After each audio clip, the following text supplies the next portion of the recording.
Welcome, and thank you for joining us this afternoon. My name is Hasnain Kermali. I'm the Chief Medical Officer here at St. Mary's Hospital.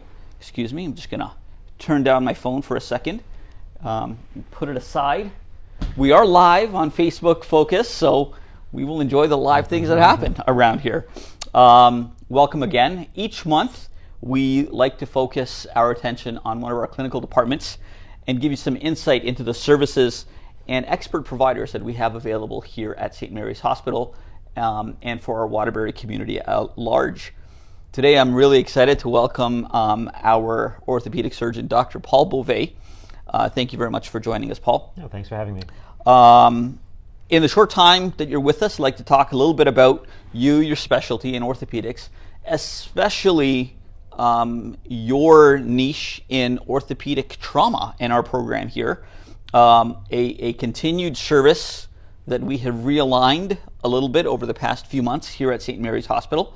And you've been in the community and then also pointing out some of the new advances that we've had in our program, particularly the Joint Commission certification that you were instrumental in getting us approved for. So welcome and look forward to talking about these new game changers here in the greater Waterbury area. Before we get into the program, I want to talk a little bit about you.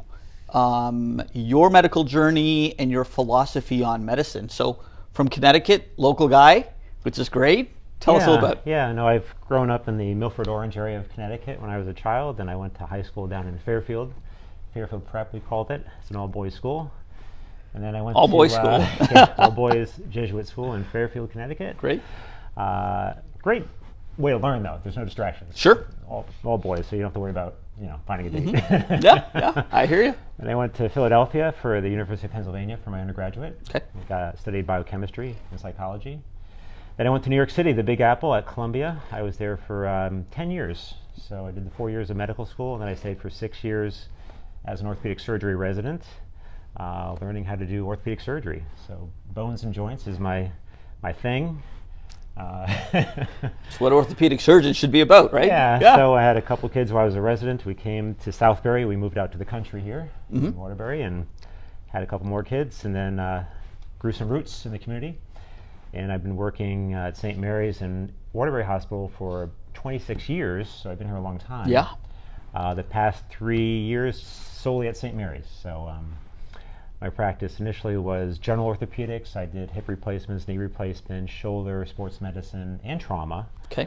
But about 3 years ago, Steve Schneider, who was your predecessor, kind of had a vision for orthopedic trauma, because back then, years ago, we would try to cover our office in both hospitals all at the same time. And as you know, you can't be at the same place at the same time. So even Griffin Hospital, I was covering Griffin Hospital. Wow. So I would be, in my office, I'd get a call from Griffin, get a call from St. Mary's, get a call from Waterbury. Like, how do I take care of patients in 3 hospitals in my office at the same time? Gotcha. And it's the same problem for all the providers. Yeah. How can they do this? And Steve Schneider had a vision of, well, why don't we have 2 or 3 orthopedic surgeons just doing trauma at St. Mary's? They don't have to worry about their office. They don't have to worry about what's going on at Waterbury Hospital or Griffin Hospital. So he brought in this program, which basically is in-house orthopedic surgeons. Yeah. So my only responsibility while I'm here is just to take care of patients at St. Mary's. Anybody that walks in the door, I can see them within 15 to 30 minutes, not worried about going anywhere else. And the quality of care just has gotten so much better because we're able to get patients to the operating room very soon, in a couple hours, no more than 24 hours if they're complex. And the follow-up is much more easy to do because we're rounding on the patients every day in the hospital. And just was a great idea from Steve, and he's continued the program when you took over for Steve, and it's been great. And like you've mentioned, once we've had this program, how do we show the community that we have this program? What can we do to actually certify it, to show that, hey, this is something we're doing? Yeah. So I noticed, on social media, other hospitals would say, hey, we're certified in knee replacement, or hey, we're certified in strokes. Yeah. Hey, we're certified in cardiac. I'm like, well, the Joint Commission, who certifies all hospitals, had an opportunity to certify for orthopedic trauma. Right. And looking around at all the other hospitals, there was no other hospital in Connecticut certified for orthopedic trauma. So I said to myself, it'd be great if we could be the first or only hospital in Connecticut to get this certification. Yeah. So we started the process with Deb Cram and Christina Petta. Yeah. And the process is basically trying to find things that you can make better. So we try to find up to 8 different clinical indicators of what can we do better to make the patient have better care and a better outcome and a better overall result from their injury. So we chose 8 different quality indicators and we followed them very closely. And every time anything was not quite ideal, we would say, hey, what can we do to make this better going forward? Yeah. So this process took about 2 years. We applied to the Joint Commission and we had an insight visit. Dr. Mark Madden came by and he basically investigated the entire hospital from top to bottom. Yes, he did. Visited the operating room. Yes, he did. Central sterile where they clean the instruments, Yep. to the nursing stations, to the same-day surgery, to the recovery room, anesthesia, top to bottom. And he spent 2 days here, 8 hours a day, investigating and searching the hospital, trying to find something wrong. Well, he was looking to see what our process was. Trying to find something that he could make better, and after 2 days, he could not find a single thing. Right. So we had no findings on our evaluation, Yeah. Which is very rare apparently. And he gave us full certification. So we're certified by the Joint Commission for hip fractures and for orthopedic trauma. And like we've said, we're the only hospital in the state of Connecticut to be certified by the Joint Commission for orthopedic trauma. So I was pleased with that. That was a huge and momentous point in our history where we were able to achieve that kind of Joint Commission certification, and a testament to a lot of people. Yourself, you mentioned Christina Petta, you mentioned Deb Cram, and the work of not just you 3 to amass the data, but also everybody else who's part of the day-to-day. Everyone, yeah. All the way down to the instruments. Go on and on. Joan Thompson, the operating room director, Wes Knopf, the anesthesia director, Ken Natsuo, the hospitalist director. Not just directors, all the staff. Yeah. I mean, you can't do it without the team. Right.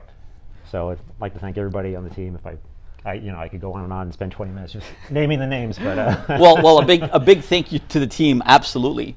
I want to go back a little bit, and I know this is like the PAs. Let's not forget the PAs. Amanda Ocavo and the 5 orthopedic. We have 5 orthopedic PAs that are in house. From 7 a.m. to 11 p.m. And again, we cannot do it without the PAs. Yeah. So do not forget the PAs. Physician assistants. Physician assistants. So I wanna turn back a little bit. That's sort of our first inning home run we just hit. But let's talk about you. Why did you choose orthopedic surgery in general compared to some of the other surgery options or some of the other specialties? What drew you to orthopedic surgery? That's a great question, because when you're in medical school, you have to decide what you want to specialize in. So your 3rd year of medical school, you pretty much rotate through every field. You do some medicine, some cardiology, some pediatrics, some gynecology, urology. And the thing about orthopedics that I liked the best was that, number one, you treat a whole range of patients. So you treat children, young adults, athletes, older people, very old people. So there's tons of variety. Right. And you treat all the extremities, basically the arms and legs, injuries to the extremities, but there's both elective surgery, where you can do joint replacement, alleviate pain. So like I tell my patients, I didn't invent any of the operations that I do. Okay. But I'm very privileged to be able to do them. Yeah. Be privileged to be able to have the training, so I can do a hip knee replacement or knee replacement and basically eliminate someone's pain in a number of days. Right. And it's like, wow, they're very grateful, and it's very satisfying. Sure. Same with trauma. Someone will come in with a broken ankle or a broken shoulder, or a broken hip, and they can't move. Right. They're in the stretcher. They can't get out of bed. But with the surgery we have now, the technology we have, it's so effective. Within days, they're back on their feet, or even within hours sometimes, back on their feet, resuming their lifestyle, and they're just so grateful, and it's just so gratifying for me too. So, is your approach then to a trauma case different than your approach to, say, an elective orthopedic review and management? Sure. I mean, electively, someone will come in with knee pain or hip pain, and your goal is to not operate on them. So you give them therapy, medicines, anti-inflammatories, injections, exercises, anything you do to avoid surgery. And if you have to, you do surgery as a last resort, and that's usually very successful.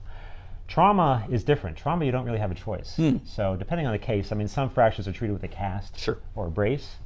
But if someone has a nasty ankle fracture or a hip fracture, the only way they're going to get back to where they were is with surgery. Right. So it's not do you need surgery, but how fast can we get you the surgery? How fast can we get you back on your feet? So it's completely different. So and you talk about what's interesting is you mentioned, and we love to focus on patients and their whole lifestyle. We've been talking about that in a couple of our focuses before. But you talk about surgery as the last resort in an orthopedic surgeon's mind. That the patient comes in and says, hey, my knee's bothering. It's been bothering me for a while. Clearly, you're not the first stop for the patient. They've probably seen a couple of doctors along the way, the primary care, maybe a pain specialist, and now they're coming to you. But you're still working through trying to avoid that surgical result if possible. Whereas in trauma, they don't have much of a choice. If their leg is short and externally rotated, there's a problem with the bone, and you need to take care of it. Can you speak to the timeline that we're talking about with some of these cases, and what we've done here? How has that helped that timeline? Yeah. So again, what we've done is we've taken, again, 8 quality measures, and one of our major quality measures is getting to that patient, to the operating room, within 24 hours. So again, being in-house, if the patient comes in at 8 o'clock in the morning, I'm thinking, can I do this case at 11 o'clock in the morning? Or 1 o'clock in the afternoon? So we've been very successful in doing that. So the sooner a patient gets to the operating room, the less likely they're going to have a problem with the recovery, or again, the sooner they get out of the hospital and back to home. Other things we've done, we've made sure we're very good at preventing blood clots. So this is very important, is that patients don't have blood clots. So we're 100% in giving patients the appropriate amount of medication to prevent any blood clots. We give patients that have fractures, especially in the wintertime, they're usually deficient in vitamin D. Okay. Vitamin D is very important for bone health, Yep. so we make sure patients all get calcium and vitamin D supplementation and continue that when they're discharged. Great. This basically prevents, not only helps the fracture heal, Sure. but prevents future fractures. Yep. Because most people don't take enough vitamin D, especially if you're not getting sunlight. This is not San Diego.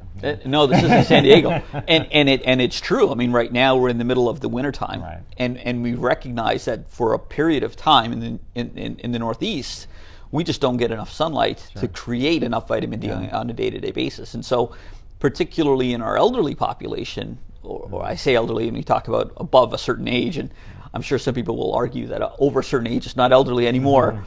But at that level, we do need some degree of supplementation. So seeing those actions for preventative services even after an injury has occurred, because you're really trying to improve their overall health, not only the acute phase right now. Yeah. Another thing we do is we're screening patients for albumin, which is a sign of nutrition. And if they don't have adequate dietary intake of protein, we get a nutrition consult. So we can talk about what you can do future to become a healthier person. Yeah. Our physical therapy department here is outstanding, and we have physical therapy come to the patient's bedside within 24 hours. And even the nurses are trying to get the patients out of bed the same day of surgery. Yeah. So we're looking at that on a case-by-case basis, and if for any reason that doesn't happen, we look at it and say, why didn't it happen, and how can we make sure it doesn't happen again? Yeah. So, and gone are the days where patients are staying a long time in the hospital. Like, I mean, we're really trying to move the bar so that the patients, it's not simply they're coming in. And when we talk about time, clearly the collaboration that your team has with the physician assistants that are on site, with the other hospital doctors that are able to manage the patients. And many of these traumas are, when we talk about slips and trips in the middle of the wintertime, but you tackle a large variety of ages, not just the elderly who have fallen and broken a hip or a leg. We're still talking about even some of the younger people who've had injuries from activity. Let's have a shout out to our pediatric traumatologist down in the ED. And again, we have 4 fellowship-trained pediatric emergency department physicians down there who are expert in taking care of children.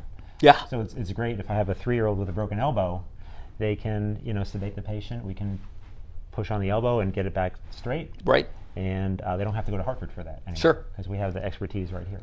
And that's what the vision was to begin with. Right. Make sure that patients are able to get their care in the community for what we're able to provide. Right. And I'm sure there are some instances where maybe it's better for them to go out of the community. But those are the rarities. Those are not the regular. That's right. There's only a few things we don't treat here, just the pelvis acetabular fractures and maybe the pediatric distal humerus fractures. Everything else we pretty much keep here. Yeah. And we can. And not only can we, but clearly we can do it at a very high level. So let's talk a little bit about that certification. You had mentioned we've gone through the process. Dr. Madden came in, and when we say Dr. Madden, we're not talking about Dr. John Madden, who's the doctor of football, but no, Dr. Mark Madden, who came in. There is a relationship there, but and he was great. He really was able to look at us through a very critical lens, a lens not only of his own experience, director of and very involved in the trauma and orthopedic world where he was from, but also from our and he's certified other programs in other states as well. Right. He had mentioned things like New York and Boston, and the main difference being between our program and theirs, he said, was simply we just aren't vocal enough about how good it is, right. which was really amazing to see, and a testament again to the entire program. But this has been 2 years in the works. This isn't something that we just turned over. Right. This has been a long time coming. Can you talk a little bit more about that process? Well, like we've said, again, just trying to think of ways we can make anybody's experience here better and to prevent fractures in the future and to make sure they're doing the best we can do it. So things like if someone comes in and they're had some alcohol in their system, we get a social work consult and say, what can we do to help you with this problem, if it's a problem for you? Again, it's just looking at everything we chose as far as our metrics, they're all something that's in the literature as far as not just something we're making up. But Sure. The American Academy of Orthopedic Surgeons, for instance, says if you have a broken hip and you need a hip replacement, you're best off having a cemented hip replacement. Sure. So across the country, maybe half are cemented, half are not cemented. Here at St. Mary's, we would say, well, the Academy says cemented is better, so we're going to cement our stems here. Right. And we have 100% compliance with that. Beautiful. So Beautiful. that's just another example of, and cemented stems for patients with this type of hip fracture, they just do better. They do better. They walk better, faster. They have fewer post-operative refractures. Sure. So it just takes a little bit more time, but it's better for the patient. So if a loved one or a patient comes in with this kind of an injury, what can they expect as they come through the emergency room doors in terms of timeline, either we talked about minutes for when you got there, but what about the rest of their hospital course? What can they expect along the way? Who might they see in the hospital? Well, you come in first, you're seen by the triage nurse who decides how acute your problem is. Then you're seen by the emergency department physician who orders x-rays. And the nice thing about orthopedics is as soon as you have that x-ray, you have the diagnosis and you have your treatment, pretty much. Okay, great.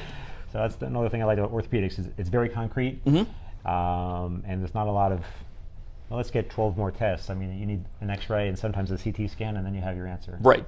So they'll typically call me as soon as they're suspicious of a fracture. Okay. And I'm down at the bedside within 15 to 30 minutes. Sure. Because again, I'm not in Derby, I'm not across town, I'm not in my office, so I'm here. Yeah. And then as soon as I come see the patient, we start the plan. So we'll get the PAs involved with their care. We'll get the hospitalists involved. Sure. Matsuo runs the hospitalist program, and they will manage the patient medically, especially the complex patients. Yep.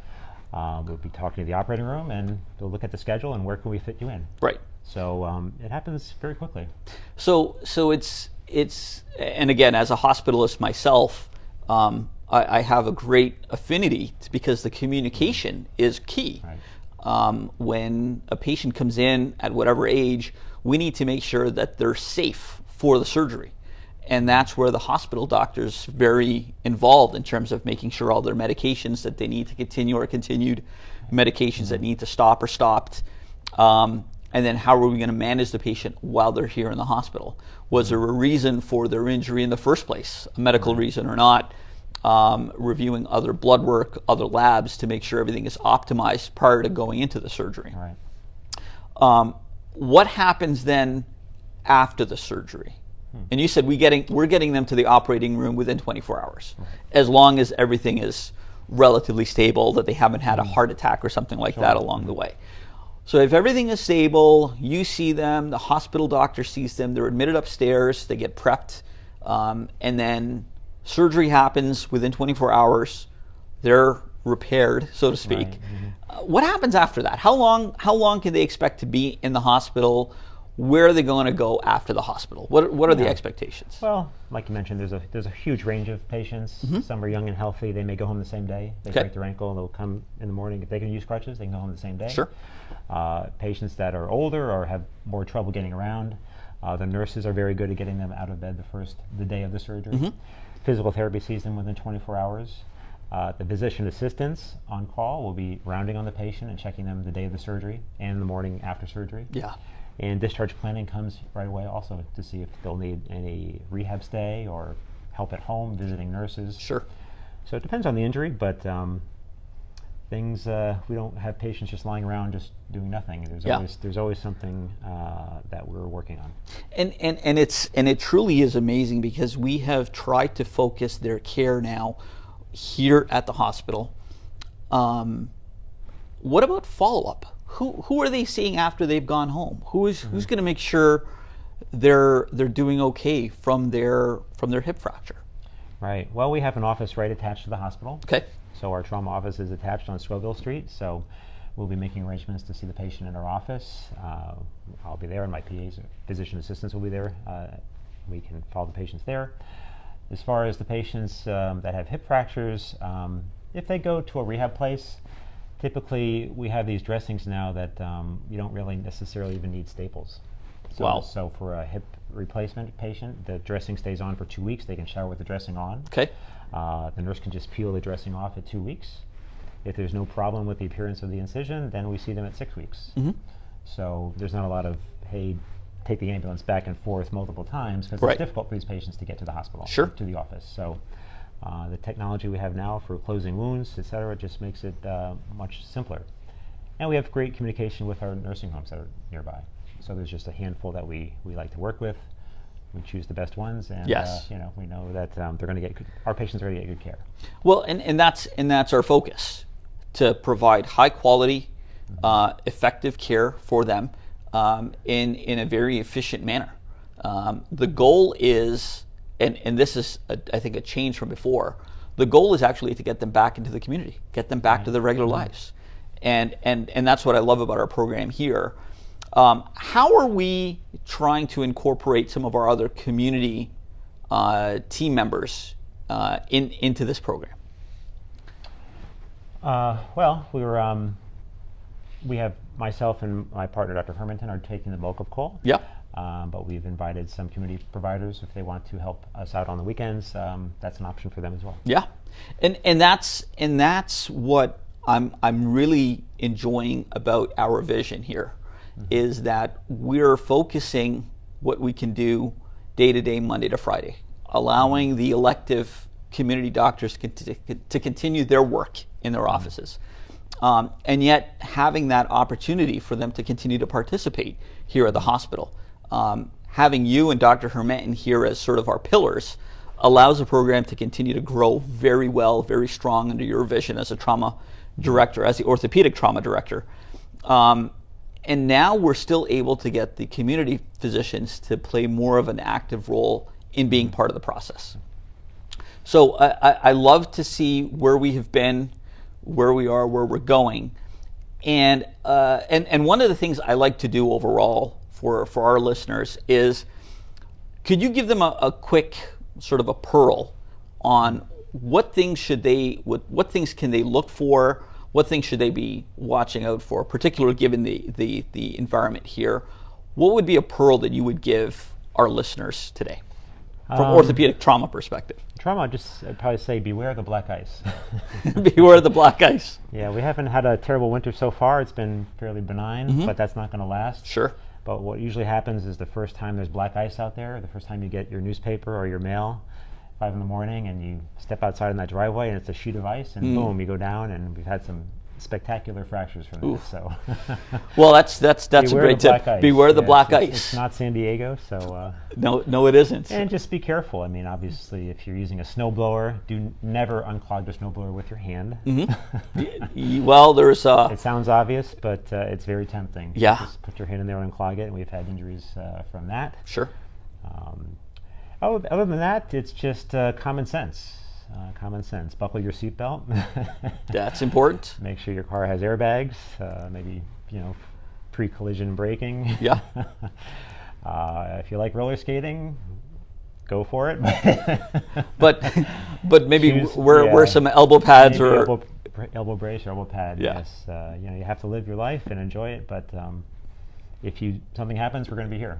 We're going to be here 24/7. beware the black ice, but we're here if you do slip and trip. And take your calcium and vitamin D. So you want to take at least 2,000 milligrams a day. I mean, don't just rely on the multivitamin. It's not enough. You need to supplement at least 2,000. I don't know what you said. 2,000 international units of vitamin D. I take 5,000 because Yeah. I'm crazy, but I don't want to be on the table. So vitamin D supplementation, we talk about 2,000 international units of vitamin D seems to be the case, unless you're deficient and then your doctor sets you up with something different. Or see your PCP and they can test your levels and see where you are. Yeah. This way you can replete it if you need to. Wonderful. You need 50,000 if you're really low. Great. Thank you very much, Paul. And thank you everyone for joining. Really appreciate the time and look forward to seeing you all next month.